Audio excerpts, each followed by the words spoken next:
Oke, Assalamualaikum. Oh, kita mulai. Assalamualaikum warahmatullahi wabarakatuh. Assalamualaikum warahmatullahi wabarakatuh. Okay, hello everyone. How are you today? I'm good, very good, very good, Mr. Excellent. Ratna. You, sir. Yeah, Yeah, I very hope all nice. of you will have a amazing meeting today. Yes, our topic is about writing script for what? For successful journal article and making the thesis. Yeah, if you are intern to write a thesis or journal article, you are in the correct place here. So today we are going to learn about that. We will learn about the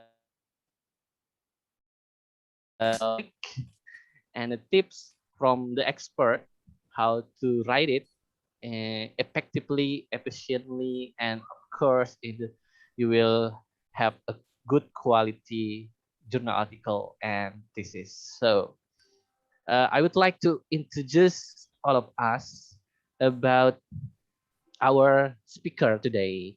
His name is Cipto Handrianto. He is my friend in the UPSI University of Pendidikan Sultan Idris in Malaysia.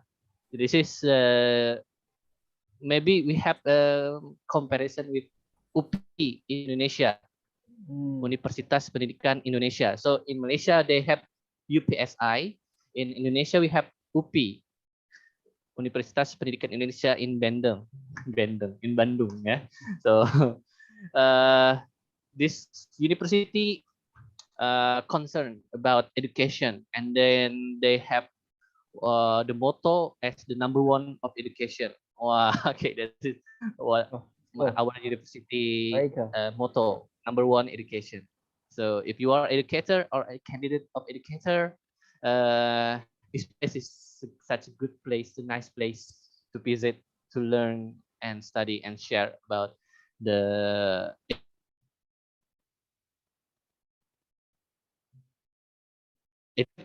his master's degree in UPSI, and he has a scholarship sponsored by LPDP.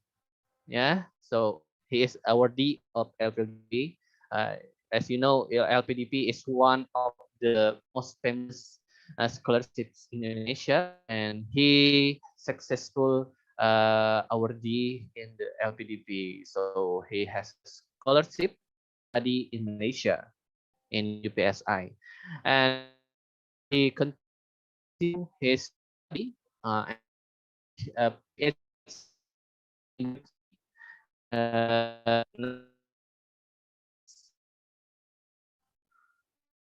uh, submit the thesis. Yeah, we can submit it earlier as soon as possible. Yeah, Mr. Cipto. So I one amazing friends that I have. He had a lot of experiences that you can you cannot believe that he is actually a human. Because as you know, yeah, during his study he is an active organizator. He active in many organizations, and at the same time he successfully uh, managed his study and go what is it, that is 4 for GPA, IPK-nya 4. Wah, that's amazing ya for me. Active in organization as well as got for the GPA. That is amazing actually for me. Awesome. And then yeah, awesome, very awesome, I think. And then he also managed to visit Korea, yeah, in the student exchange program during his bachelor degree. And now he visit the Malaysia and continue as the graduate research assistant in Malaysia. So for masters and for the PhD, he has no money. He has not spent any money for his master and his PhD. All of them sponsored by LPDP, and then one sponsored by the Malaysian government. So he worked as the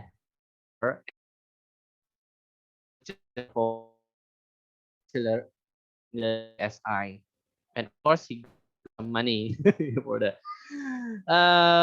During my experience with him, I got collaboration with him, some writing. So during 2021, actually we had a lot of collaborations because the COVID-19, and then because of the COVID-19, we stuck in the home and then start writing a lot.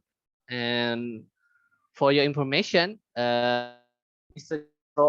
got index H in level 9.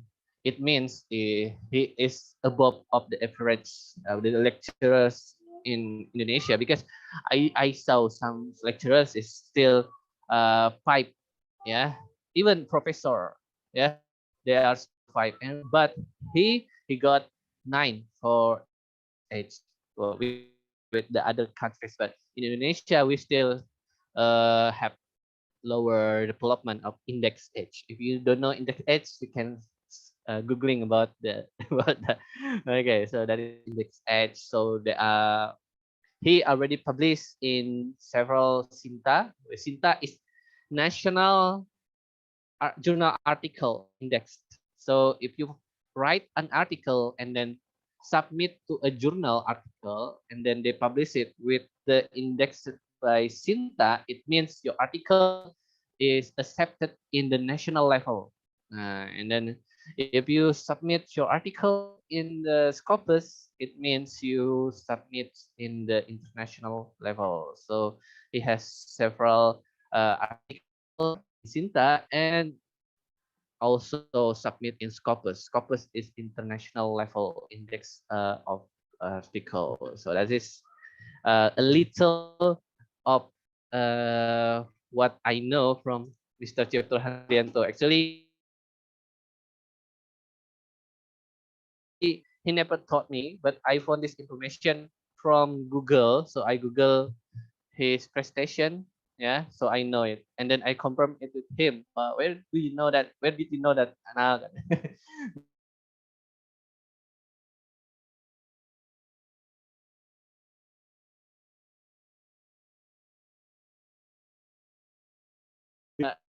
uh,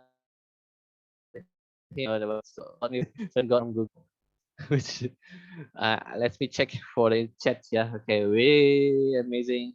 Primus is a girl. Okay, so the shall we call you or Mrs. Miss Miss Miss Miss Primus?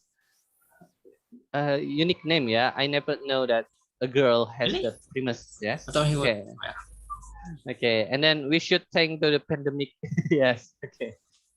Yeah, because of pandemic, we stay in the home, and we don't go to the work, so it saves time, and then we can write productively, more productive than we work at office. Okay, so let's start this meeting by having Mr. Cipto giving a little sharing about his experience. So I will give the time to Mr. Cipto Handrianto to explain, maybe just a little, your intention, why you want to write, and motivate you to write, and then how you start writing. Okay, we will start with that topic. Okay, so Mr. Cipto Handrianto, this time for you. Okay, thank you. Assalamualaikum warahmatullahi wabarakatuh. Waalaikumsalam. Waalaikumsalam warahmatullahi Waalaikumsalam warahmatullahi Alhamdulillahirabbil wabarakatuh. alamin. Salatu wassalamu ala asrafil anbiya'i wal mursalin wa ala alihi wasahbihi ajmain. Asyhadu an la ilaha illallah wa asyhadu anna Muhammadan abduhu wa rasuluh la nabiyya ba'dah ma ba'du. Thank you very much for the opportunity given by the Arinal and team.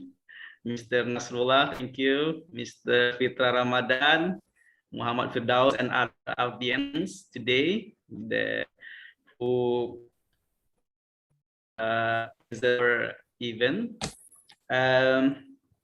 My name is Ciptro Handrianto. You can call me Ciptro. I come from Padang, West Sumatra, West Sumatra province. I stay in Malaysia in 6 years, never coming back since I come. So really miss my hometown, really. So I'm so envy with now. He could go to Banjarmasin again and devote himself to be a lecturer there. So I pray for Arinal and all of our friends there to get PhD program also soon, inshallah. I mean, so PhD is not amazing choice. Maybe it's not good choice for us. Maybe it's a part of hell. PhD.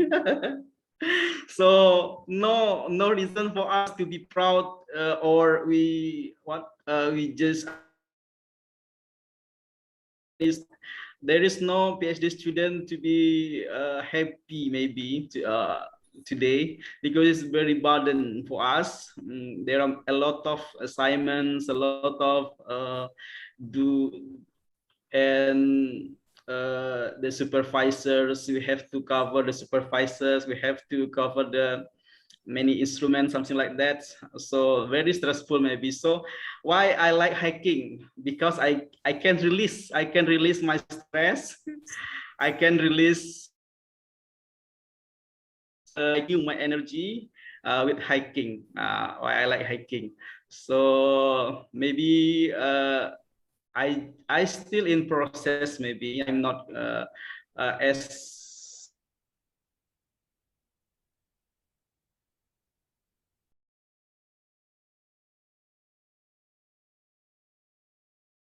now Thailand, and very he gave me many helps during his master here. He also helped me to data analysis. He also helped me to writing my chapter 4 and chapter 5 for my thesis master. It's very unforgettable moment with Arinal. Okay, I'm sorry I use bahasa because many of our participants from Indonesia may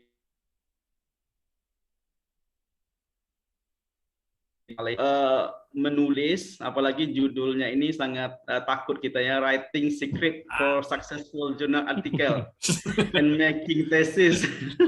Just gimmick. Apalagi title. ya, presented by orang-orang bahasa Inggris. Nah, ini grogi juga bicara di sini kan, orang-orang bahasa Inggris di sini. Tapi sebenarnya untuk menulis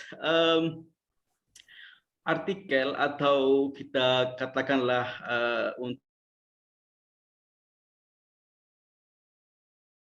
tadi itu mulai menulis itu mulai diakui tulisan kita itu pada waktu kelas 2 SMA sebenarnya. Waktu itu ada lomba KIR, karya ilmiah remaja. Diikuti oleh kawan-kawan di seluruh SMA di seluruh kabupaten saya, pesisir selatan. Waktu itu cuma mulai coba, jadi ada guru biologi itu ikutlah menulis karya ilmiah, katanya di apa itu lomba itu, ikutlah. Itu waktu itu judulnya itu melunakkan cumi-cumi dengan air kelapa. Nah, waktu itu kan waktu kelas 2 SMA itu mula-mula menulis. Dan akhirnya setelah seleksi presentasi di dinas itu alhamdulillah dapat juara 1. Nah, ini yang pertama itu menjadi motivasi yang paling besar mulai menulis itu waktu itu. Waktu dapat juara 1 itu dan setelah di masa kuliah pun masuk S1 di UNP waktu itu, Universitas Negeri Padang. Saya pun aktif menulis kalau ada lomba saja. Kalau ada lomba yang punya duit, menulis. Kan kayak gitu kan, susah dulu waktu itu kan susah kuliah, bukan kayak Iya. anak sekarang mungkin ya. Dulu kuliah itu memang susah, makan itu telur dadar itu bagi 3 itu, telur dadar makan pagi, makan tengah hari, makan siang, makan malam, itu susahnya waktu S1 itu. Jadi kalau ada iklan-iklan lomba yang ujungnya duit, nah, saya pasti ikut. Nah, walaupun gagal atau bagaimananya itu, tapi beberapa menang. Contohnya itu yang menang itu waktu S1 itu ada lomba untuk ke Makassar, itu biaya tiket ditanggung, penginapan ditanggung, habis itu dikasih duit saku lagi, ya saya ikut. Itu waktu itu menulis paradigma kepemimpinan Tunku Tigo Sejarangan di Minangkabau. Itu judul tulisan, masih ingat lagi karena itu dapat duit kan, makanya kita ingat gitu. Jadi waktu itu nulis dan kirim ke pihak penyelenggaranya itu. Dan tidak lama kemudian dapat surat balasan, artikel kamu diterima dan kamu akan berangkat ke Makassar. Itu pertama kali naik pesawat seumur hidup gitu ke Makassar dengan tiket 3 unit seperti itu. Akhirnya di Makassar itu di Pantai Puntondo acaranya itu selama seminggu dan alhamdulillah sangat berkesan gitu. Dan tulisan kedua sejak di kampus itu ikut juga waktu itu dekan pelajar yang akan diantar ke Malaysia untuk konferensi internasional mewakili universitas. Jadi dikasihlah kesempatan siapa yang menulis buat karya ilmiah akan dipilih, nanti yang terbaik akan diantar ke USIM waktu itu, University Science Islam Malaysia di Nilai. Jadi di Selangor. Jadi waktu itu ikut aja nulis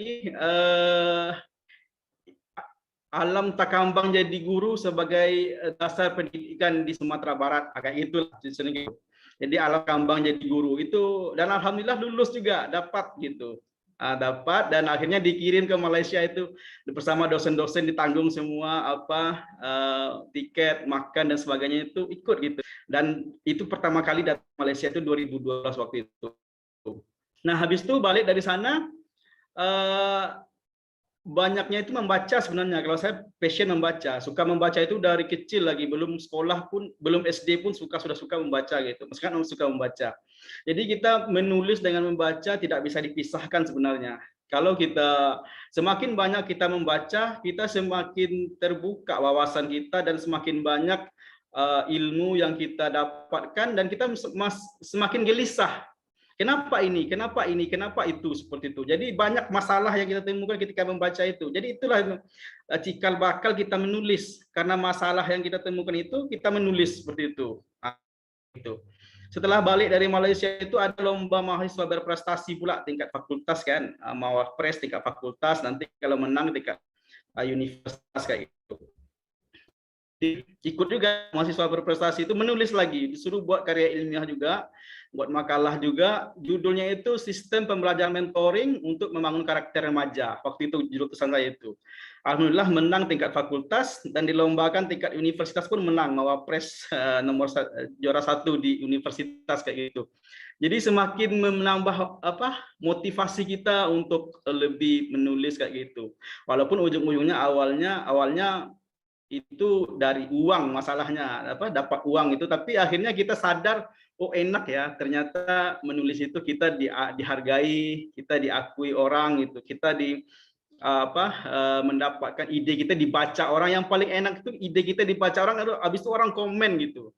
Walaupun komen itu nggak terlalu baik, tapi kita senang karena dia simpan waktunya yang berharga itu untuk baca ide kita gitu. Sebenarnya itu menulis itu.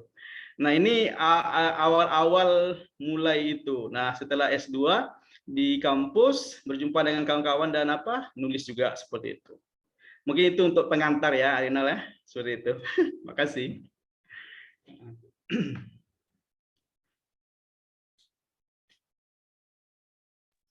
Thank you for the introduction. Yeah, that is amazing.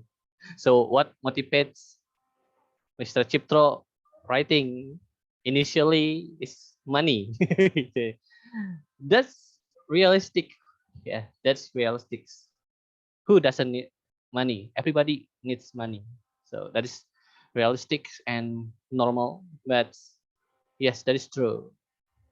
because when we write and then we got money, the satisfying got increased. Yeah, that's I agree with that.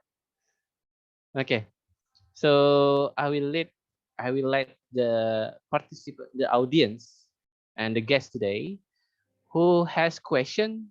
You may ask the question to Mr. Chiptro. Okay, anybody has a question? I have a question, Mr. Arina. Yeah. Sure. Hello. Okay. All right. Mr. Chiptro, it is very inspiring story that you start your motive in writing uh, from the money, but that's really realistic. And what something sparked my interest is reading. Anyway, yeah. Speaking of which, of reading, yeah. Many new researcher got themselves difficulties in developing their ideas, or even their writing quality is not good because of lack of writing, lack of reading. Yeah. Okay, I'm going to talk about in that area. What is actually your major before I go further? Major of study. Pedagogy. Oh, pedagogy. Oh, okay. Well, Education, right? in Teaching, learning, something like that. okay. What about in your postgraduate? My degree pendidikan luar sekolah in UNP, and then master program pedagogy also. Pedagogy. Okay. Doctorate pedagogy also. Okay. All right. Thank you. Okay. In bahasa Indonesia, ya, in bahasa Indonesia yang I'd like to make it kind of little bit clear. Jadi dalam karena ini nggak ada jarang ada partisipan yang mahasiswa, ada mungkin ya, cuman saya anggap saja ini udah ada yang pengalaman dalam researcher ya. Dalam riset itu biasanya kan kita tuh cenderung mengulang tema gitu ya. Ada yang yang mau lulus gitu. Jadi temanya itu saja gitu, karena bukan berarti kalau saya pribadi melihat mereka itu underestimate mereka tuh punya kemampuan sebenarnya, tapi karena kurang literasi dalam meneliti saja sehingga mereka cenderung ingin menerobos kayak gitu, menerabas lah istilahnya. Kenapa aku harus melakukan yang susah-susah kalau yang mudah itu bisa gitu. Yang mudah adalah tiru aja tuh punya orang di Jawa misalnya. Mungkin kami misalnya dari Kalimantan Selatan nih. Tiru aja tuh yang di Jawa, kan nggak ada yang tahu juga nih dosen di Kalimantan Selatan gitu. Padahal dosennya itu juga literasi bagus kadang-kadang gitu ya. Nah gitu. Nah itu dulu pertanyaan pertama. Bagaimana sih cara mudah untuk menemukan judul yang bagus lah, berterima, supaya kualitasnya itu bisa membaik kayak gitu, karena kita concern khawatir gitu bahwa satu spesimen misalnya di salah satu tempat kita misalnya trend dalam menelitinya tuh ya itu saja gitu, nggak ada yang baru-baru, yang baru pun sama sedikit gitu. Nah kira-kira gimana cara ininya supaya ide kebaharuan, ide novelty itu bisa tersebar mulai dari mahasiswa, ataukah itu mulai dari dosen dulu? Kalau dosen dulu kan udah lama ya, dari mahasiswa atau gimana gitu? Saran dari Pak Chiptro sendiri. Terima kasih pertanyaan pertama itu. Saya banyak di pertanyaan misalnya. Oke, terima kasih Mr. Nasrullah. Jadi pertanyaannya tadi terkait bagaimana supaya topik penelitian mahasiswa itu jadi lebih bervariasi ya, khususnya di wilayah kita ya, di Kalimantan Selatan. Maksudnya supaya diterima di jurnal atau bagaimana? Atau diterima dosennya? Diterima di jurnal Pak, di jurnal Pak. Di jurnal. Karena kalau jurnal kan syaratnya kan novelty Pak ya. Kalau yang ngangkat yang itu aja nggak bakal diterima gitu. Ya. Jadi endingnya Pak ya, endingnya kita ada yang namanya jurnal tugas akhir mahasiswa Pak. Itu tuh adalah ibaratnya pelampiasan Pak. Jadi kalau nggak diterima ya di situ. Jadi wadah untuk nggak diterima kan ada gitu. Wah ini parah juga nih. ada tempatnya. Harusnya kan lulus ini kan ada keluaran jurnal ya, at least kita sebar ke mau Sinta 6 gitu, mau Google Scholar gitu, gimana gitu. Yang penting keterima di luar deh, jangan keterima di dalam. Kalau di dalam kan jeruk makan jeruk kan gitu. Oke Pak, terima kasih Pak, itu kira-kira untuk memperjelas. Oke, dipersilahkan untuk Uda Ciptro, silakan. Oke, baik, terima kasih Pak Nasrullah. Sebenarnya saya jawabkan. Berbeda dengan mahasiswa mungkin masih bisa kita kiri ke kanan kayak gitu. Iya. Tapi kalau dosen yang bertanya itu memang agak hati-hati menjawabnya. Jadi sebenarnya untuk topik dalam menulis jurnal itu memang cenderung sebagai penulis ataupun sebagai editor malah topiknya itu aja. Tapi ada sisi novelty tadi yang mungkin orang lain kalau dalam bahasa istilahnya itu tidak nampak, kita nampak, gitu. Itu yang akan kita explore dalam tulisan kita, dan itu akan dilihat oleh editor ataupun reviewer nanti untuk melihat, oh ini layak untuk kita publish.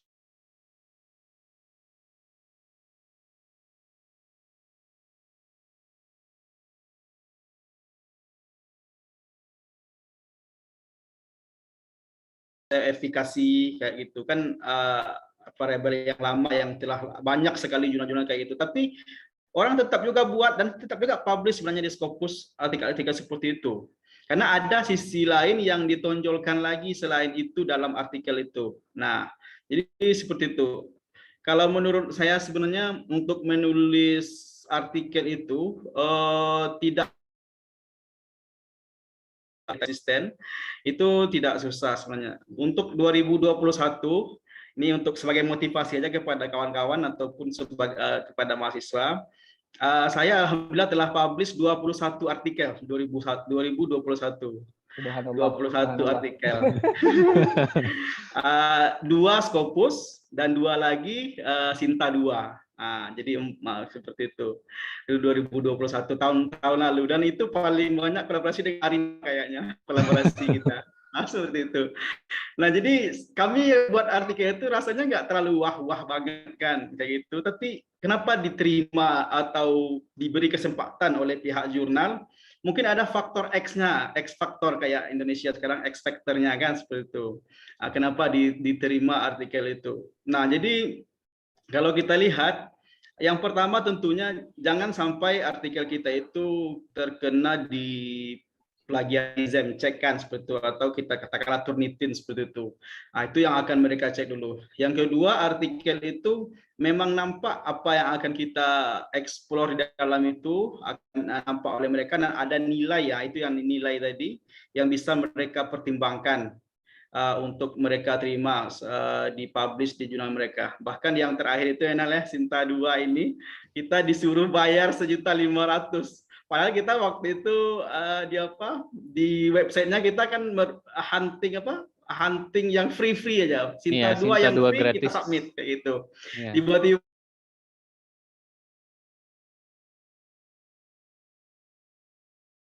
jadi kami dengan Arinal kemarin itu kalang kabut, gimana nih kita nggak ada duit ini. Akhirnya kita tulis email ke editornya itu.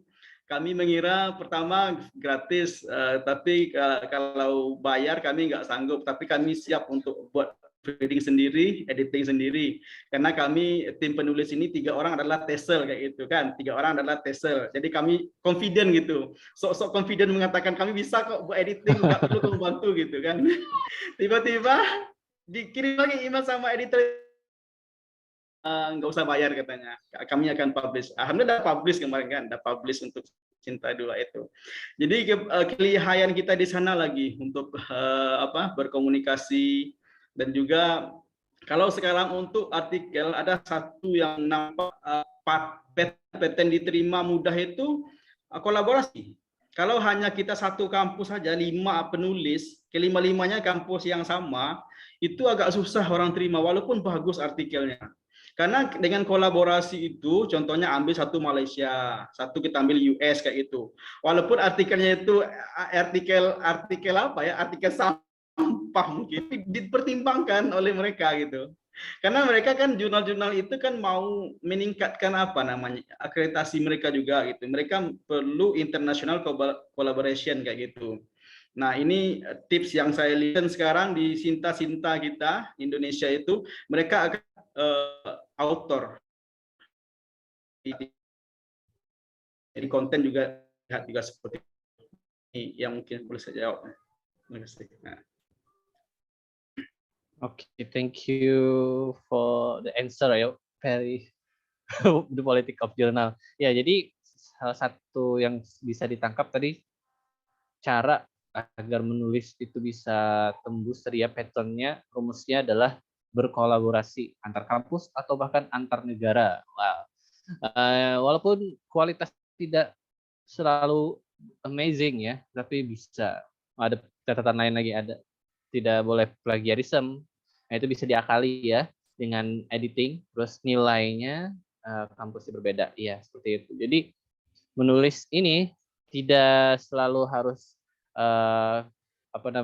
tulisan yang sangat luar biasa kualitasnya, tapi tulisan yang biasa tetapi dibumbui dengan bumbu-bumbu yang sesuai bisa juga masuk bahkan di Sinta 2 atau mungkin Sinta 1 atau bahkan sampai ke Scopus ya.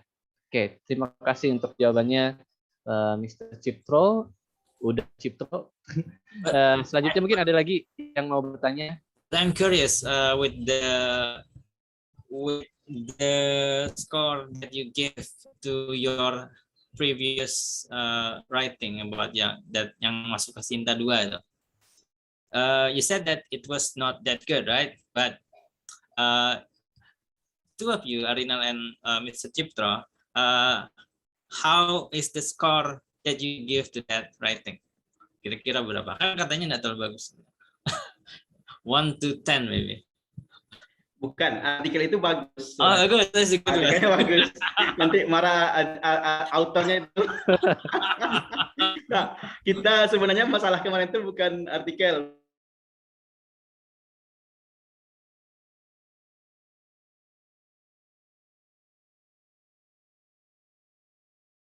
Lengkap dan kayak unik kayak gitu. Jadi saya cobalah Sinta 2 gitu dan dianggap layak, tetapi bahasa Inggrisnya, kontennya masih, formatnya masih perlu diperbaiki. Jadi mau dilakukan proofreading dan bayarnya sampai 1.500.000. Nah, karena kita yakin aja ya kan, confident, padahal setelah direvisi tetap aja masih ada salah. Alhamdulillah diterima. Nah, seperti Ya. itu kemarin. Kalau misalnya dimasukin ke Sinta 1 gimana? Yakin nggak kira-kira? Kayaknya kayak yakin kayaknya. Nggak yakin kayaknya. Tapi nggak tahu gimana Bang Ya. Cipro. Tapi sebenarnya kan Coba. kalau kita lihat kan Sinta 1 itu kan umumnya kan Scopus kan sekarang kan. Nah, kebanyakan Scopus kan Sinta 1 itu. Sinta 1 sudah kita sebenarnya mau saja bisa saja submit ke Sinta 1 tapi take time. Scopus ini waktunya panjang sekali untuk mereka bagi respon dulu atau mereka cek dulu sebelum mereka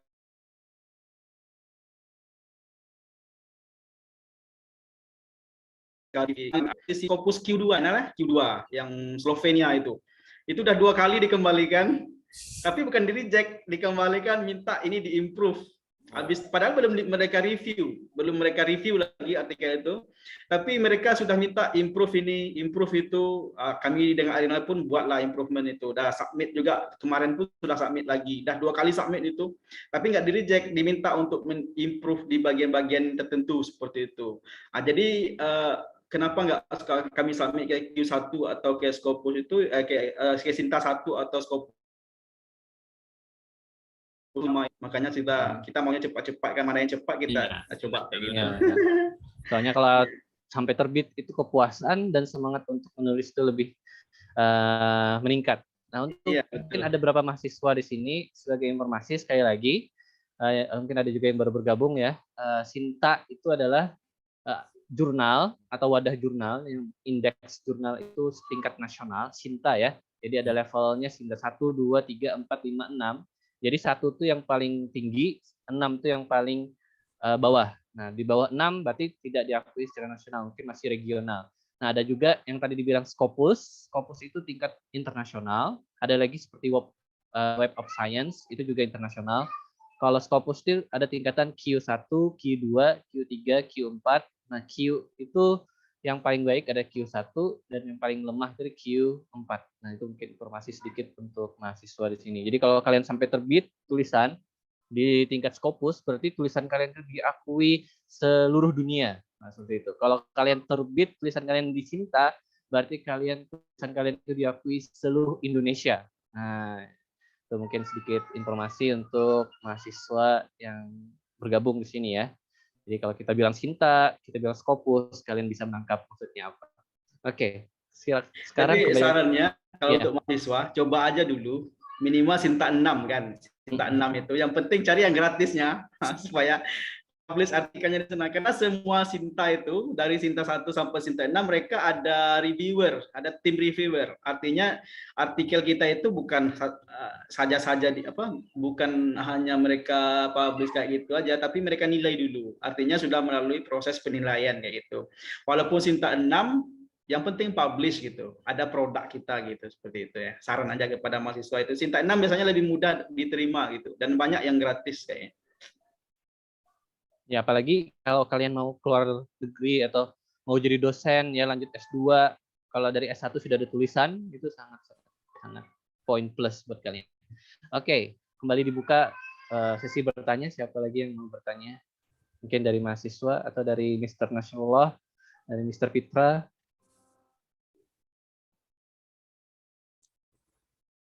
Okay, maybe it's I got a question again. Apa ya? Kadang-kadang apa ya? Mahasiswa itu merasa kalau skripsi itu susah banget ya kan. Ya kan. Terus saya perhatikan itu kan kebanyakannya tuh bukan karena mereka tidak bisa menulis kan, mereka tidak tahu cara nulis yang bagus itu seperti apa kan. Mungkin kalau bahasanya adalah bahasa Indonesia itu lebih mudah. Observe sebelumnya apakah di bahasa Indonesia itu sama susahnya seperti di bahasa Inggris ya kan, meskipun bahasanya kan bahasanya beda. Apakah penderitaan mereka yang di bahasa Indonesia atau di bahasa Inggris itu sama atau tidak kan? Apakah kualitasnya sama atau tidak saya tidak pernah lihat, tapi ya kayaknya ya skripsi di mana-mana tuh susah gitu kan. Jadi mungkin ada pengalaman atau ada pengalaman dari Mas Cipto atau dari teman-teman atau observasi semuanya yang bisa diceritakan tentang susahnya nulis itu tidak susah ya. Yang susah itu memulai nulisnya kayaknya ya silakan Mbak. Silahkan, udah. Ini mengenai skripsi ya, memang betul itu. Kadang orang lambat tamat kan gara-gara skripsi gitu kan. Kadang-kadang nilai tinggi, IPK sudah tinggi, skripsinya nyangkut kayak gitu. Kebanyakan juga kayak gitu. Kalau pengalaman saya dulu, pembimbing saya suami istri. Pembimbing pertama istrinya, pembimbing kedua suaminya gitu. Beliau kalau menurut saya sangat mendukung gitu. Sangat bagus cara membimbingnya. Beliau memberikan arahan, habis itu kita catat, habis itu kita tulis lah, sebenarnya tulis, kemudian tunjukkan kepada beliau kan seperti itu, sama kepada pembimbing kita itu. Sebenarnya mudahnya skripsi itu, kalau menurut saya lah pengalaman waktu nulis skripsi itu, kalau kita memang ikuti aja apa yang dibilang oleh SV kita itu. Oh dia minta ini, oke. Minggu depan jumpa dia, ini Pak yang telah saya bilang kemarin itu, oke kayak gitu kan. Tapi kebanyakan mahasiswa mungkin dia tidak paham apa yang diinginkan oleh pembimbingnya itu, sehingga jadi lama gitu kan. Setiap yang sampai berulang-ulang pembimbingnya itu mengatakan hal yang sama, tidak ada pula perubahan yang mereka buat seperti itu. Nah, jadi kalau menurut saya yang penting kita paham dulu apa yang diinginkan oleh pembimbing kita seperti itu. Yang kedua yang paling penting sekali, baca semua artikel SV kita, pembimbing kita itu. Ini yang mahasiswa banyak nggak tahu gitu. Kenapa? Kalau kita baca artikel pembimbing kita itu atau tesis dia atau skripsi dia itu, kita tahu kepala otak dia apa sebenarnya gitu. Seperti itu sebenarnya bahasa kasarnya itu ya. Apa yang politiknya ya. Gitu kan. Kebanyakan mahasiswa nggak aware dalam hal ini. Mereka cuma fokus dengan kerja mereka skripsi mereka aja. Habis itu mereka buat asik sendiri dengan kerjaan mereka, tapi mereka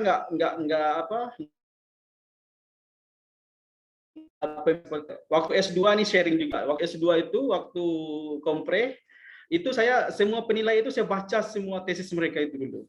Oh ini penilainya, oh saya baca tesisnya, artikel-artikel mereka itu. Jadi waktu mereka mengadakan tanya jawab itu, waktu kita kompre itu, Profesor kaget gitu, kok kamu tahu gitu, berarti ada nilainya, mereka bahagia sekali kan, kayak gitu kita tonjolkan tulisan dia gitu ya, kok kamu tahu saya nulis itu, saya baca Pak artikelnya ini ya. Akhirnya kalau seandainya nilai-nilai kita rendah, jadi tinggi karena dia respect pada kita seperti itu. Itu yang banyak kita mahasiswa kita yang nggak tahu itu. Siapa sih di antara kita berempat lah contohnya misalkan kalau ada mahasiswa yang baca karya kita kemudian mereka debate, kita pasti senang kan? Nah, seperti itu. Senang sekali kita seperti itu. Nah, jadi kuncinya itu. Kita harus tahu apa yang diinginkan oleh supervisor kita, pembimbing kita, kemudian tulis dan banyak baca. Itu aja kunci sebetulnya. Banyak kita baca lagi artikel-artikel terbaru, kemudian apa yang produk dari dosen kita itu. Mungkin itu ya. Oke, ini ada pertanyaan nih Bang dari Elisa Rosana. Ini dosen dari kampus yang sama dengan saya, MNES. Pertanyaannya adalah in good writing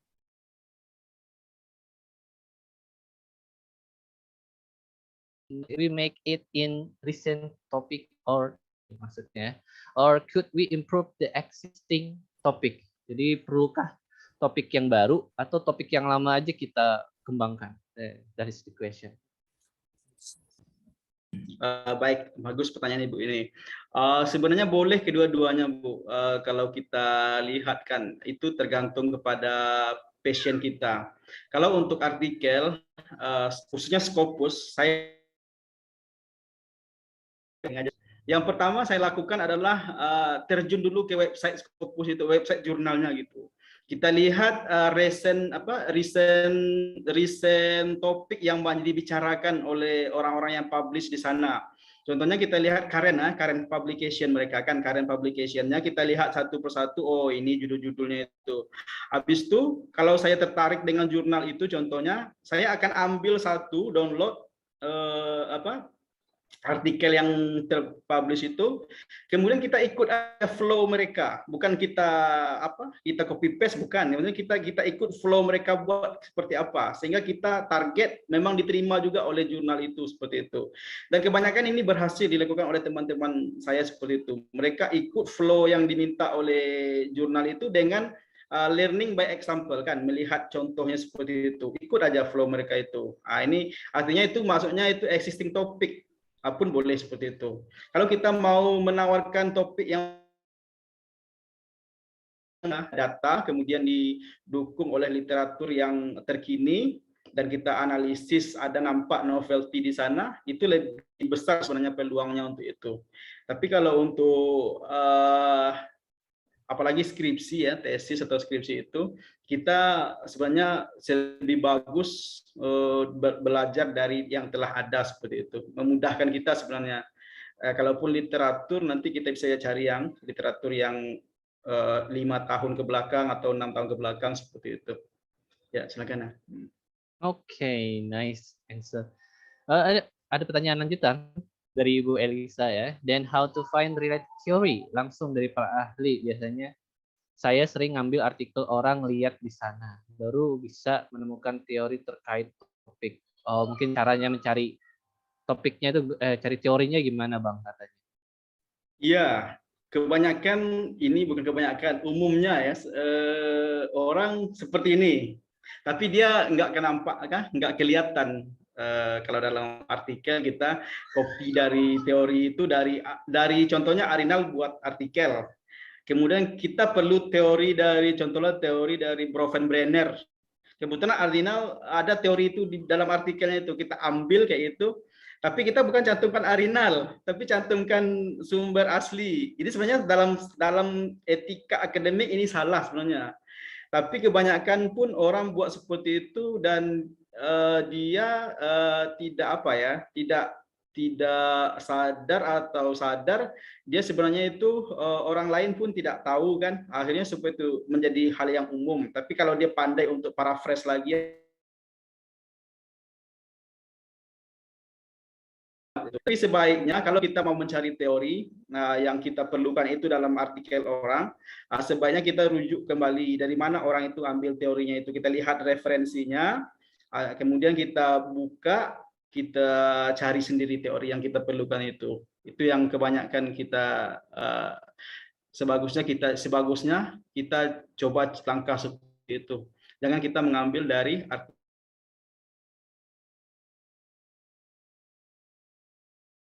kan, contohnya itu dikunci gitu kan. Sekarang ini banyak aplikasi, ini aplikasi ilegal lagi sebenarnya itu yang bisa membuka kunci-kunci itu, kunci-kunci artikel atau kunci-kunci buku itu, banyak sekali aplikasi sekarang bisa kita lakukan lewat jalan seperti itu.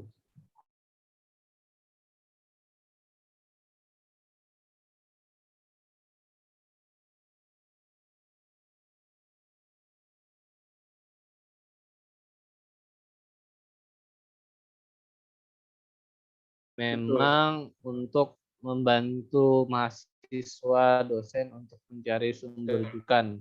Seperti halnya Dan di UPSI, ya, Bang, ya. Yang paling bagus lagi ada lagi satu langkahnya, itu yang paling mungkin yang paling beretika sekali mungkin itu. Karena dulu waktu menyusun proposal itu waktu S3 ini menggunakan dua instrumen dari siapa, Shannon Moran satu, kemudian keduanya dari email, saya tulis email kepada penulisnya itu bahwa saya sedang menggubal instrumen mereka, minta izin kepada mereka, habis itu mereka kirim semua artikel-artikel yang berkaitan dan buku-bukunya itu. Mereka sangat senang gitu, karena ada orang yang merujuk. Dihargai, merasa dihargai ya Bang ya.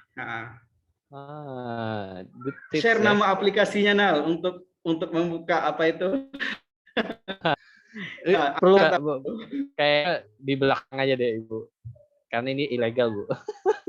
Karena ini dicekal ya, karena kita menyampaikan aplikasi yang Iya, sebenarnya bagus sih kalau misalnya nggak berani email, mungkin takut, padahal orangnya baik aja sebenarnya. Iya. Kalau misalnya datang ke pustakawan, kalau kayak di kampus kita di UPSI itu Bang ya, pustakawan tuh duduk di depan, antaranya itu kita temuin, konsul, saya mau cari ini nggak ketemu, misalnya harus bayar, dia bantu. Karena biasanya perpustakaan itu ada kerjasama dengan perpustakaan lain. Misalnya dia nggak bisa ketemu karena aksesnya nggak ada ke perpustakaan ini, bisa kita bantu perpustakaan lain yang punya akses ke situ untuk dapatkan punya kita. Jadi memang agak lama, tapi dapat dengan cara legal. Legalnya memang memakan waktu. Tapi itu kalau yang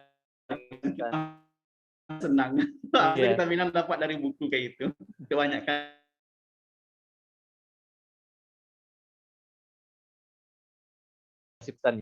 Untuk yang lain disarankan untuk cari jalan yang legal. Tapi kalau mau cari jalan yang legal bisa aja bisnis. Tapi itu lebih baik daripada copy paste. Kita nggak boleh copy paste. Kita harus kita harus buat paraphrase kah atau apa gitu. Jangan copy paste, itu bahaya. Sangat bahaya. Tetap harus ada improve dalam tulisannya ya. Tidak ada improve-nya. Boleh misalnya ambil dari situ, tetap dengan itu nggak boleh, harus ada perubahan, harus ada kita yang ada di situ, harus ada ciri khas kita dalam tulisan. Oke, thank you for the question, thank you for the answer. Ada lagi yang mau ditanyakan mungkin dari yang lain terkait dengan penulisan skripsi atau jurnal? Mahasiswa mungkin belum tahu jurnal nggak apa-apa, tapi kalau skripsi tahu kali ya. Karena jurnal kadang-kadang itu nggak wajib, masih sunnah aja. Ya, kepada mahasiswa tadi itu saya pesan, carilah lomba-lomba menulis itu yang ada ujungnya. Kan sekarang kemarin yang terbaru itu lomba dari Bank Syariah Indonesia kayak gitu kan. lomba dari ini, Ya. itu coba aja menulis, banyak menulis. Sekarang ini banyak Lomba lomba Ustadz menulis. Adi Hidayat kemarin ya Bang. Di Daya kita kayak jadi ya. Enggak jadi. Lalu Dapat berapa juta kebanyakan kemarin kalau tembus. Ustaz Adi Hidayat pun ada buat lomba menulis gitu. Cari, Ini karena kayak kita dengan menulis itu kita berkembang gitu. Habis itu kita juga banyak poin yang kita dapatkan sebenarnya. Walaupun di reject, kalau saya pribadi itu udah berapa puluh kali di reject oleh Scopus kah, surat kabar kah, itu biasa aja sekarang, udah biasa aja. Kemarin ada mahasiswa S3 malah, dia diambil S3 di Terengganu, ini sharing aja ya. Mungkin dia sekarang lagi nonton atau gimana, dia nggak tahu. Dia menangis katanya. Kenapa kamu menangis gitu kan? Bang, dosen saya bilang gini, artikel saya ini nggak layak untuk submit ke Scopus. Padahal saya udah menulisnya udah gini. Kata dosen saya itu nggak layak artikel ini. Nah, nanti di reject sama Scopus. Habis itu kenapa kamu menangis? Karena dia merendahkan artikel saya gitu, Bang. Coba kamu submit dulu ke Scopus itu. Kalau di reject gimana, Bang? Ya nggak apa-apa, di reject biasa aja. Dulu memang kita sedih awal-awal di reject itu kan, aduh kayak nggak ada gunanya kita menulis gitu. Tapi setelah hari berlalu seperti itu, biasa aja sekarang di reject sama Scopus itu nggak ada apa-apanya dibanding di reject pacar gitu kan. Seperti kayak gitu. Jadi memang puluhan kali, saya pribadi sudah puluhan kali di reject sama Scopus, tapi nggak membuat kita untuk mundur gitu. Malah kita tertantang kan, sebagusnya seperti itu kita coba gitu. Coba aja submit. Yang penting kita submit dulu. Karena kalau kita submit, mereka baca, mereka akan menyapa kita. Kalau bagi saya, ketika mereka bilang, Dear Cipto Handrianto, dengar Dear itu orang luar loh. Orang Amerika bilang Dear kayak gitu. Kan aneh rasanya kan. Oh, saya disapa mereka walaupun ujungnya, I'm sorry, we reject. Gak apa-apa gitu. Karena ada disapa di awalnya itu gitu. Biasa aja gitu. Satu Pak Arinal, ada pertanyaan Pak. Boleh ya Pak ya? Ya, boleh. Oke. Mr. Nasrullah. Oke, Mr. Cipto, karena saya sangat antusias sekali, jadi mohon maaf bertanya. jadi sebenarnya format kita 4 orang ini sebenarnya bukan untuk bertanya ke Pak Cipto saja gitu. Kita ada nyampaikan sesuatu, tapi tampaknya akan lebih bagus kalau main speakernya pertanyaan kita ini materi kita disampaikan oleh main speaker kayak gitu, lewat pertanyaan maksudnya. Ini pertanyaannya itu adalah ada beberapa tendensi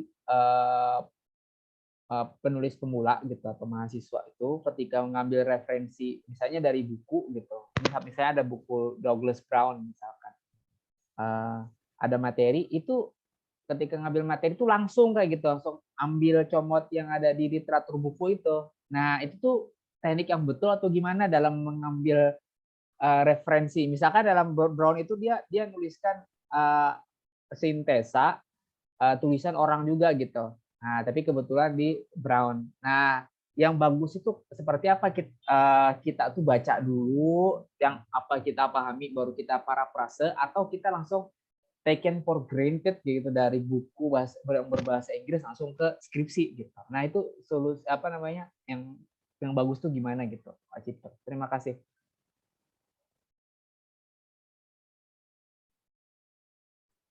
Oh, oke, enak. Oke, baik Pak Nasrullah. Betul tuh, nanti habis ini kalau ada pertanyaan nih, yang berikutnya kita harus sharing lah menjawabnya gitu. Karena kalau diserang nanti saya cepat sakit jantung sendiri gitu. Next question Bapak Nasrullah dengan Pak Fitra juga bantu menjawab. Tapi kalau ini kita sharing aja. Itu sebenarnya nggak boleh kan, secara akademik nggak boleh seperti itu kita comot-comot kayak itu, yang kayak kita bilang tadi itu harus temukan sumber aslinya itu. Tapi sebenarnya teknik yang paling mudah untuk kita supaya terhindar dari hal-hal seperti itu, yang pertama kita contohnya kita mau berbicara mengenai teaching learning during COVID-19 in Indonesia gitu kan.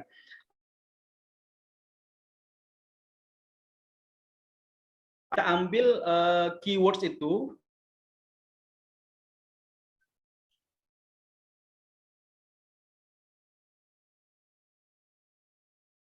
langsung nggak apa-apa, kita download artikel sebanyak mungkin, artikel yang berkaitan dengan topik itu kita download, kemudian kita simpan di satu folder, dengan topik yang telah kita pilih itu. Habis itu memang kita baca bukan baca lambat-lambat screening atau apa gitu.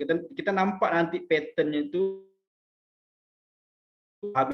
Kalau artikelnya tuh copy, habis itu nanti kita analisis balik di Microsoft Word kita itu. Sebenarnya seperti itu lebih mudah sebenarnya daripada kita comot-comot artikel-artikel orang lain. Kan orang buat contohnya setelah itu dalam kurungan banyak kali nama-nama kan, banyak kali nama-nama ini itu hasil dari dia seperti itu, hasil dari dia download semua artikel itu, dia baca, kemudian apa yang sama dengan pendapat orang itu dia buat dalam kurungan dengan nama-nama itu. Tapi kalau mahasiswa kita kebanyakan diambil itu aja, seolah-olah dia sudah baca pula itu seperti itu kan, seolah-olah dia sudah baca juga yang ditulis-tulis itu nggak boleh sebenarnya, itu yang nggak boleh, itu menyalahi sebenarnya. Tapi memang berproses, harus sabar kalau kita untuk seperti itu, harus kita baca dulu artikel-artikelnya itu. Jadi memang secara etika menulis memang tidak boleh Pak ya, ngambil di buku, ngambil satu halaman diambil gitu ya, supaya banyak tuh skripsinya.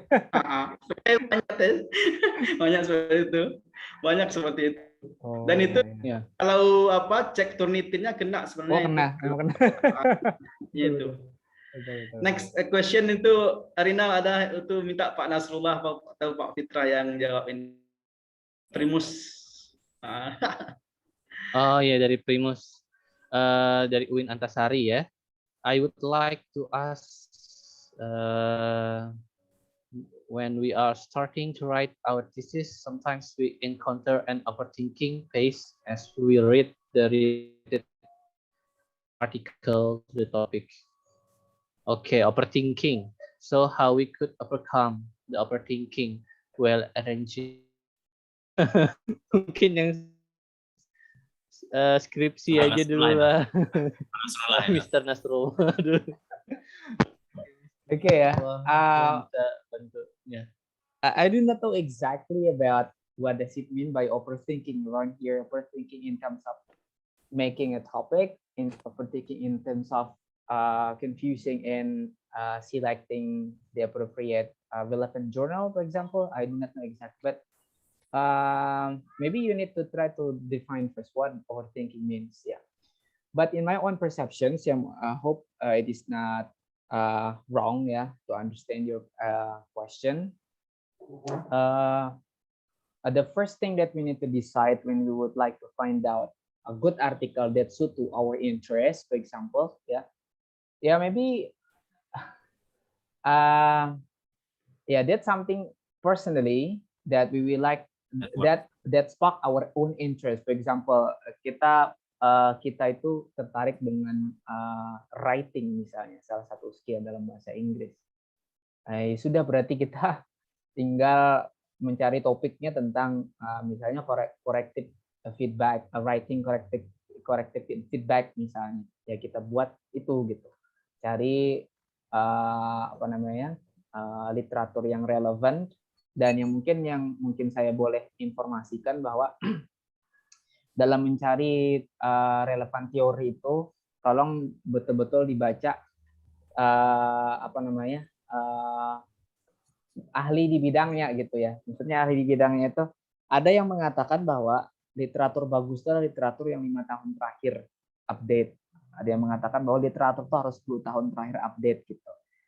Sebenarnya saya tidak sepenuhnya setuju dengan itu, karena ada founding father, apa sih namanya, ada penemu teori itu, misalnya tentang teori communicative language teaching misalkan. Itu siapa dulu yang berbicara, apakah Jack Richards kah tahun 90 misalkan, ataukah ada orang sebelumnya gitu. Nah, kalau kita mengambil jurnal yang 10 tahun terakhir, menurut saya kita mengurangi kredit dengan penemu dari CTL itu. Jadi perlu ada menuliskan ya satu jurnal jadul istilahnya, tapi jadulnya itu adalah grand theory istilahnya, grand theory dari jurnal yang relevan itu. Nah, kemudian sisanya baru jurnal yang relevan, ulasan dari researcher yang baru. Nah, itu baru fair menulisnya. Kira-kira itu dalam tanggapan saya. Jadi overthinking di sini mungkin overthinking dalam menemukan judul kah atau seperti itu memang perlu definisi dulu gitu. Yang penting yang harus kita ketahui adalah yang so far what I know gitu. Ada banyak cara untuk memulai menulis skripsi. Ada yang memulai dari defining research problem. Problemnya apa dulu gitu. Atau yang kedua, atau yang pertama kita mau mulai dari topik dulu. Kemudian sebagaimana skripsi itu misalkan ada istilahnya bab 1, bab 2, bab 3 gitu. Maka bab satunya tentang background misalnya tentang research problem, maka selesaikan background yang bagus seperti apa gitu. Jadi kita nggak bingung. Background itu memang jelas harus sesuai dengan judul yang ditulis, kemudian metodologinya yang cocok apa gitu dari topik atau research question kita. Misalkan saya ambil contoh, kalau kita ada 2 variabel, misalnya variabel tentang mencari experience atau mencari etiquette gitu. Nah, kalau experience kan dicari, kalau misalnya ada judul kita nih, experience from Indonesian student misalnya, maka metodologi yang cocok adalah barangkali kualitatif misalnya. Atau kalau misalnya etiquette, ya selain kan biasanya yang keren tuh ada etiquette, ada experience, ada perception misalnya. Kalau mencari etiquette berarti kita jangan bingung, berarti kita gunakan survei misalnya atau kuesioner tentang etiquette gitu. Jadi udah terdefinisi dengan bagus. Metodologinya udah kelihatan langsung dari research question atau dari title-nya. Udah lancar aja gitu, tinggal ditulis. Cari aja itu anunya, literature review framework-nya gitu. Nah, kira-kira seperti itu. Nah, yang perlu dititik bawahi adalah yang yang garis bawahi menurut saya adalah ketika kita misalnya mengambil contoh penelitian dengan judul experiences of students gitu ya, terhadap tema apa saja gitu. Yang perlu kita garis bawahi adalah apa indikator dari experience itu. Jadi supaya literature review yang kita cari itu nggak jauh-jauh pergi kemana gitu. Ya, jadi ketika bicara experience, what are the words associated with the experiences? Kira-kira apa gitu? Apa namanya teori yang menggarisbawahi ketika berbicara tentang experiences? Apakah ketika bicara experiences itu kita berbicara tentang challenges, atau kita bicara tentang experiences itu kita bicara tentang affordances ya, ataukah insentif misalnya ketika bicara tentang experiences itu. Jadi perlu kita definisikan gitu experience itu apa supaya indikatornya jelas yang kita cari dari literature review yang memang betul-betul menggarisbawahi research question kita. Udah ikuti alurnya, ketemu findingnya, kemudian ketika bicara finding, bagaimana cara menganalisis data, misalnya analisis data kualitatif, kita perlu apa gitu? Kita perlu misalnya perlu mengcoding data gimana? Coding data kualitatif gitu. Misalnya kita mau coding data, jangan pusing lagi, kita baca lagi, kita pusing baca lagi berarti data analisisnya mau pakai analisis tematik misalnya, atau mau pakai analisis yang lain atau critical diskursus analisis atau diskursus analisis atau text analisis, ada banyak untuk kualitatif.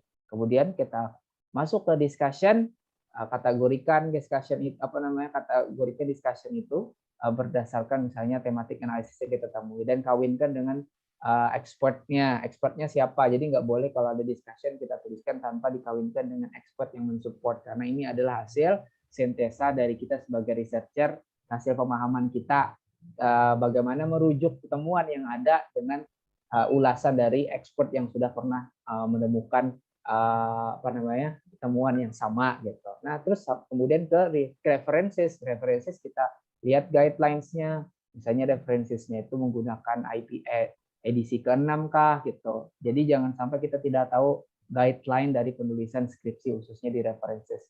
Yang kita perlu ingat bahwa jangan sampai ada referensi buta dalam menulis skripsi. Di references-nya banyak gara-gara kita bisa mencomot referensi artikel orang misalnya. Orang kita comot di belakangnya nih untuk jalan pintas gitu supaya banyak referensi, kata dosen kan referensi banyak gitu, ambilnya punya orang gitu. Ternyata dicek di dalam skripsinya nggak ada referensi itu, namanya referensi buta, itu tuh berbahaya, itu mendustai audiences, itu berdusta, tidak boleh. Nah makanya apa yang kita tulis mesti ada di referensi. Nah singkatnya seperti itu, mudah-mudahan bisa terjawab. Kalau misalnya belum terjawab, mohon didefinisikan pengertian dari overthinking tersebut. Terima kasih Mr. Arina. Nih, minta izin Pak Ciptro ya, ini sebagai main speaker yang berbicara tadi ya. Ya bagus itu Pak, banyak kita belajar juga. Mus tadi ya terkait dengan overthinking. Sebenarnya kalau dalam penulisan skripsi memang perlu overthinking. Kita harus memikirkan segala hal seperti yang dijelaskan Mr. Natu. Bab satunya detik. Tapi Mungkin ya overthinking yang ini adalah judulnya diterima nggak ya? Itu nggak ya kira-kira? Soalnya takutnya apa namanya tulisannya nggak bagus. nah, Ya kuncinya memang harus konsultasi manfaatkan pembimbing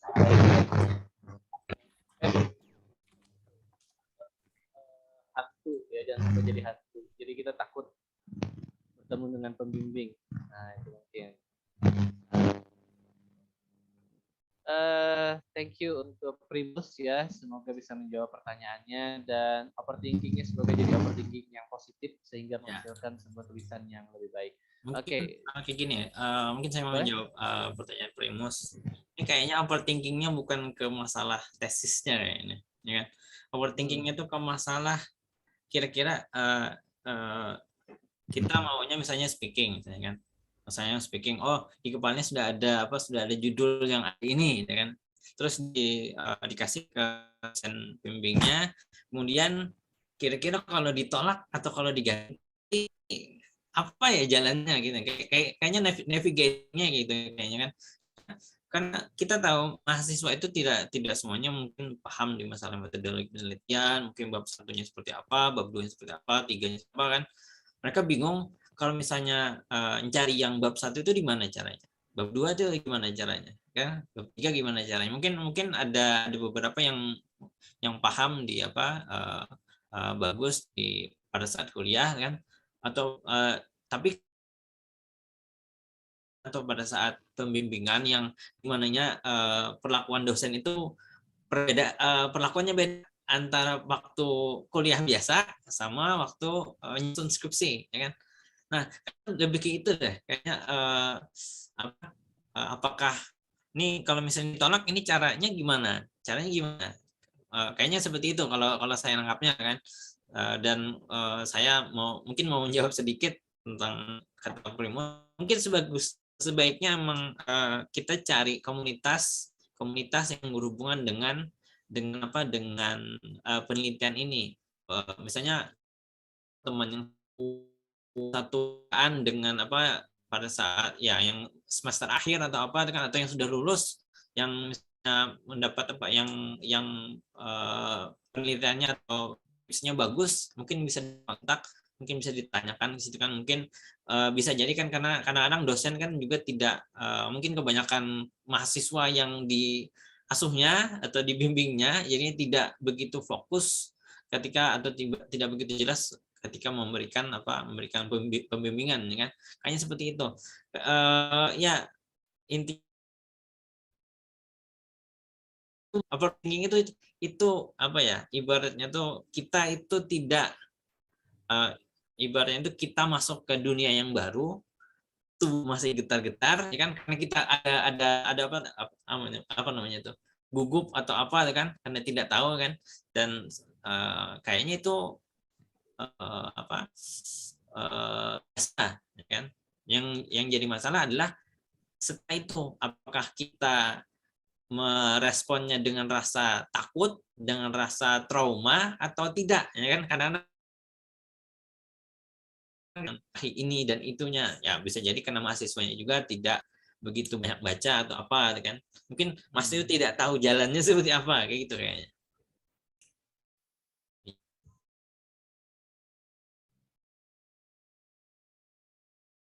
Another question now. Oh yeah, you're right, Primus. I hope that the answer ya. Nggak apa-apa overthinking ya, intinya nggak overthinking, artinya kamu yang terbaik. Kuncinya kalau overthinking harus dieksekusi dengan baik-baiknya. Oke.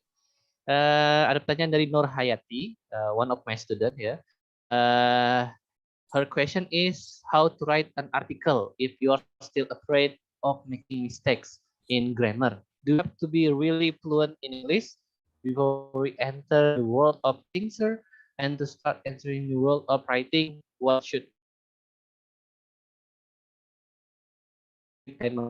apa juga yang harus disiapkan dalam dunia menulis? Apakah kita harus jaga grammar juga ketika nulis? Nah, mungkin ini pertanyaan bisa kita arahkan langsung ke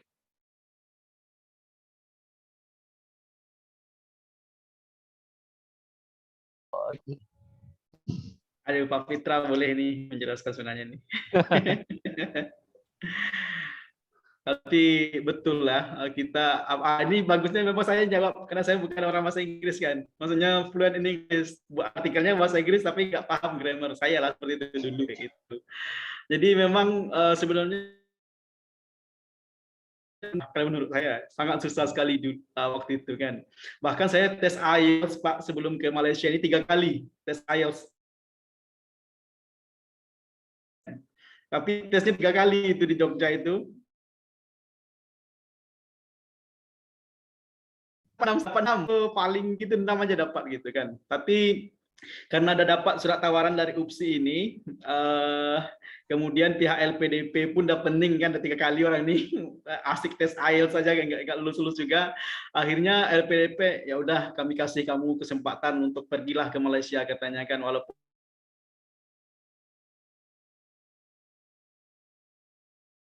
kalau nggak tamat 2 tahun kembalikan uang negara 3 kali lipat katanya. Oke, saya bilang oke kan bilang itu. Dan alhamdulillah saya tulis tesis bahasa Inggris juga untuk master, sekarang pun dalam bahasa Inggris juga untuk PhD ini. Nah sebenarnya kita memang awal-awal kita nggak confident untuk menulis artikel dalam bahasa Inggris atau sebagainya itu gitu kan. Tapi menurut saya semakin kita menulis, semakin kita belajar sebenarnya kalau untuk bahasa Inggris ini. Kalau kita nggak menulis, memang nggak akan dapat feel-nya itu gitu.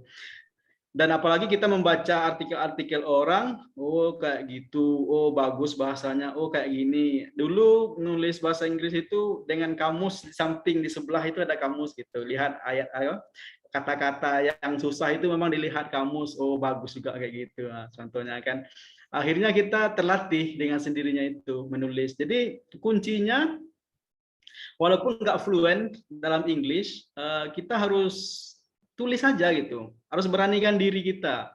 Kalau udah ada topik, dulu mula-mula nulis artikel mungkin dalam bahasa Indonesia, kemudian Google Translate ke bahasa Inggris gitu kan. Itu aktif.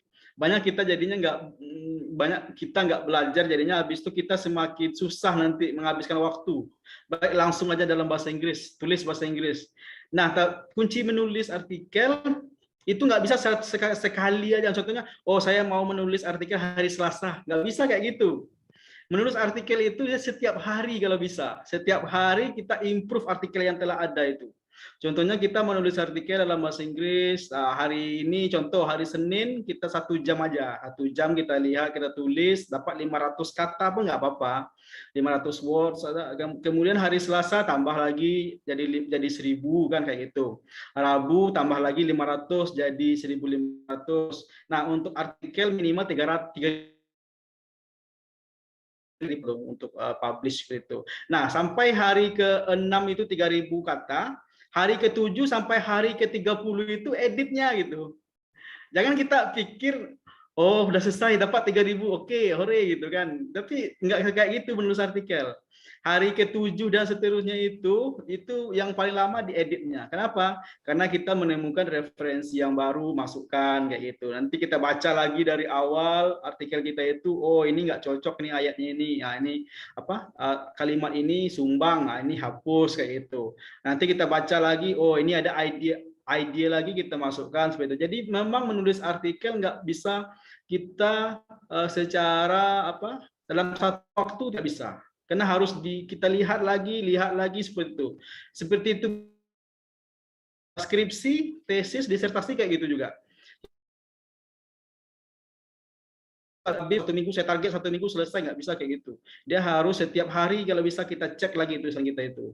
Nah jadi itu tipsnya menurut saya itu. Setiap hari harus ada improvement kita buat sampai 3000 selesai seperti itu. Dan kita 3000 selesai kita tinggal edit aja lagi. Edit hari berikutnya edit, baca lagi, tambah lagi referensi yang baru yang kita temukan. Mungkin itu tipsnya ya kalau bagi yang kurang fluent dalam bahasa Inggris. Nah, satu lagi Kalau kita masih merasa kesusahan, kita minta second reader gitu kan. Maksudnya kawan kita sebagai pembaca kedua.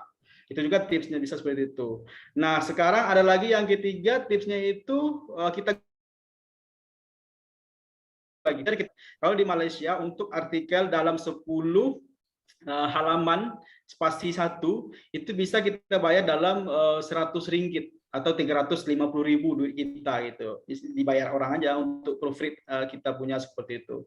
Jadi banyak alternatif sekarang bagi kawan-kawan yang masih belum fluent untuk bahasa Inggris menulis artikel bahasa Inggris seperti itu. Nah.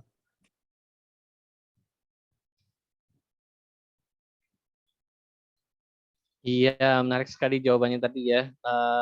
Sebagai catatannya, jadi kalau ingin menulis, kuncinya adalah prakteknya ya. Jadi setiap hari menulis, jadi semakin terasah. Seperti misalnya batu, tapi tiap hari ditetesin air, lama-lama batu yang keras bisa bolong. Nah, seperti itu juga dengan menulis. Awalnya mungkin kesulitan, grammar nggak tahu, segala macam nggak tahu, tapi kalau setiap hari rutin menulis, insya Allah ya, our writing skill will get better. Ini better and bagus better. ini mental baja ini. Minta Pak Fitra ini jelaskan mental baja ini. Ini memang saya memang setuju. Mental baja, kesatria baja hitam. Kayaknya Mas Cipto emang mental baja kayaknya. Sudah terbukti kan. S1-nya IPK-nya 4 kan? Ya. S2-nya dapat beasiswa, S3-nya lagi kan. Itu kan luar biasa kan. Tapi dari pencapaian beliau katanya kan banyak penolakan-penolakan di belakangnya yang kita nggak tahu. Tapi yang diekspos yang baik-baiknya kan kayak di media sosial kan kita macam orang baik sangat kan padahal banyak kali kekurangannya. Ya.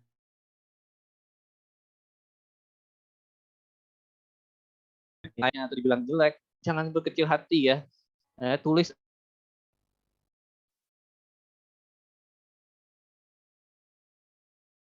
ada pertanyaan lagi dari Muhammad Firdaus ya. Muhammad Firdaus dari Uniska. Pertanyaannya adalah dia saya mau rencana membuat artikel untuk semester 4 sampai seterusnya pada skripsi semester 8 tersebut. Questionnya adalah apakah artikel itu masuk ke dalam tesis untuk semester 8 setelah semester 7? Ya. Mungkin Mr. Fitra bisa cerahkan dulu. Ya, kayaknya kayak gini. Ya. Mahasiswanya dulu. Apa ya? Bosnya Uniska.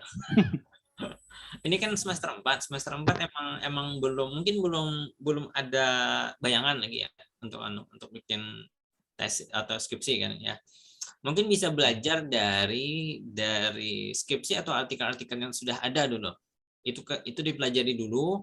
Ibaratnya itu seperti apa ya? Seperti kita mau belajar bahasa asing yang menggunakan simbol-simbol, kita pelajari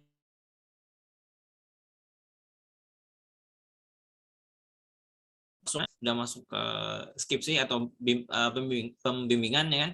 Jadi kan nanti sudah terbiasa di bab 1 masalah apa, bab 2 masalah apa, bab 3 masalah apa. Kita baca aja dulu. Seperti itu kan. Jadi kalau misalnya kita sudah terbiasa, nah baru kita bisa menyusun yang baik di semester akhir nanti. Nah, di awal-awal ini semester 4 emang belum ada bayangan kayaknya, tapi bisa. Semester 4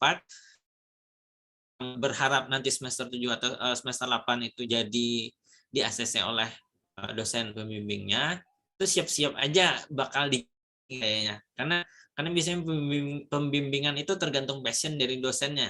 Jadi dosennya mau yang mana, itu ya pokoknya tidak kadang-kadang nyambung antara kita sama dosennya. Yang jadi poin itu mana kita itu kepada kemauan dosen, intinya seperti itu. Nah,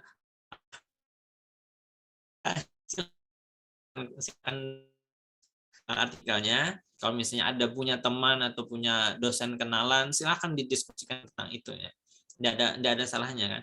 Intinya kan dulu materinya sudah ada, yang lain masih sibuk ke mana mata kuliah yang umum, ya kan, yang spesifik, kita sudah ngambil yang ke metodologi penelitian dan writing yang lainnya. Tidak masalah, ya. Silakan. Itu aja. Thank you, Mr. Fitra, Boleh the Cipta answer. menjawab. Ya boleh, mungkin Bang Cipta ingin jadi jawaban Mr. Fitra versi Boleh, ya. Bang Cipta gimana? Kayak ini. Tapi betul kayak yang Bapak Fitra sampaikan tadi, sebenarnya boleh, nggak ada yang melarang kita buat artikel kan. Tapi yang untuk skripsi mungkin agak susah nanti karena dosen kita kepalanya kan berbeda-beda juga. Tapi untuk saya sarankan untuk mahasiswa buat artikel yang apa aja, yang review artikel atau katakanlah paper, konsep paper lebih mudah. Contohnya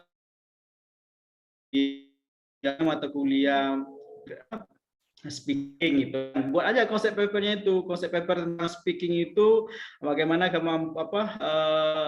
beberapa literatur yang mengenai kajian orang mengenai speaking itu kita baca, buat konsep paper itu lebih mudah sebenarnya, dan itu tidak perlu kita mengumpulkan data real kan di lapangan seperti itu, kita hanya mengumpulkan paper-paper yang sudah publish gitu. Banyak kan paper saya yang publish itu konsep paper dengan literature review.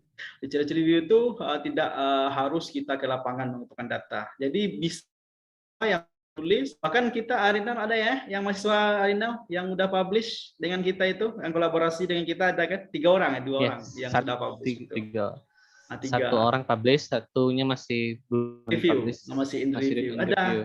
Itu kita kebanyakan konsep paper aja. Kebanyakan scope Sinta akan terima konsep paper. Yang penting ada metodologinya di sana gitu. Kayak gitu. Nah, metodologinya mungkin systematic literature review, tapi mungkin mahasiswa terlalu berat mungkin untuk itu. Jadi mungkin Sinta 6 tanpa metodologi bisa. Ada Sinta 6 yang tidak ada metodologi ya Bang ya. Oke, jadi menulis itu sebenarnya berjenjang ya semuanya. Ada yang dari yang sangat sulit sampai yang sangat mudah. Jadi kalau kalian misalnya belajar, mungkin nggak apa-apa Sinta 6 dulu.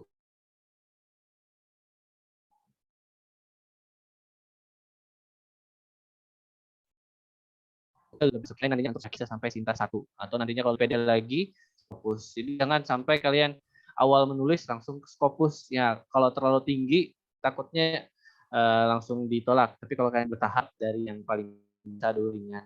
Kalau mental nggak apa-apa, Scopus targetnya dulu. Kalau mental baca targetnya, kan. Asal nanti mental baca harus ya. Nggak mau lagi nulis lama-lamanya itu penting gitu. Trauma. Diteruskan enggak.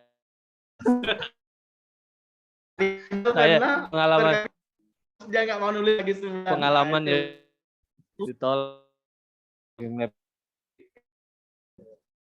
Habis itu diajak nulis lagi, kop dia ya. Jadi aja kalau